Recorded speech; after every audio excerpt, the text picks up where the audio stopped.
517 rate government ਨੇ ਮੁਕਰਰ ਕੀਤਾ ਹੈ, ਇਹਦੇ ਤੇ ਅਮਲ ਦਰਾਮਦ ਕਿਨੇ ਕਰਵਾਉਣਾ? ਇਹਦੇ ਤੇ ਅਮਲ ਦਰਾਮਦ ਜਿਹੜਾ ਕਰਵਾਉਣਾ ਹੈ ਨਾ ਉਹ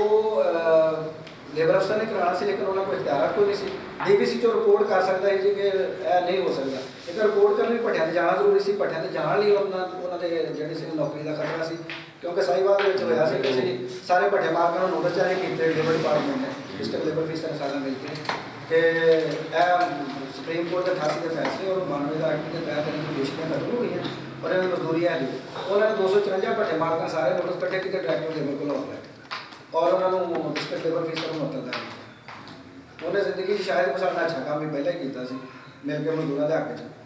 ਉਹ ਹੋ ਗਿਆ। ਹਾਲਾਂਕਿ ਰਾਏ ਸਾਹਿਬ ਜ਼ਿਲ੍ਹਾ ਨਾਜ਼ਮ ਤੋਂ ਉਹਨਾਂ ਨੇ ਕਿਹਾ ਜੀ ਤੁਸੀਂ, ਮੈਂ ਕਹਿ ਰਿਹਾ ਕਿ ਤੁਸੀਂ ਕਰੋ, ਉਹ ਸਾਡੇ ਉੱਥੇ ਰੈਗੂਲਰ ਮੀਟਿੰਗ ਹੁੰਦੀ ਹੈ, ਰਿਜ਼ਲਟ ਬੜੇ ਅੱਛੇ ਨੇ, ਹਾਲਾਤ ਮਜ਼ਦੂਰਾਂ ਦੇ ਕਾਫੀ ਬਿਹਤਰ ਨੇ। ਤੇ ਉਹ ਜਦੋਂ ਮੁਅੱਤਲ ਹੋ ਗਿਆ ਫਿਰ ਮੈਂ ਸ਼ਾਇਦ ਜੇ ਗੇਟ ਡਾਇਰੈਕਟਰ ਲੇਬਰ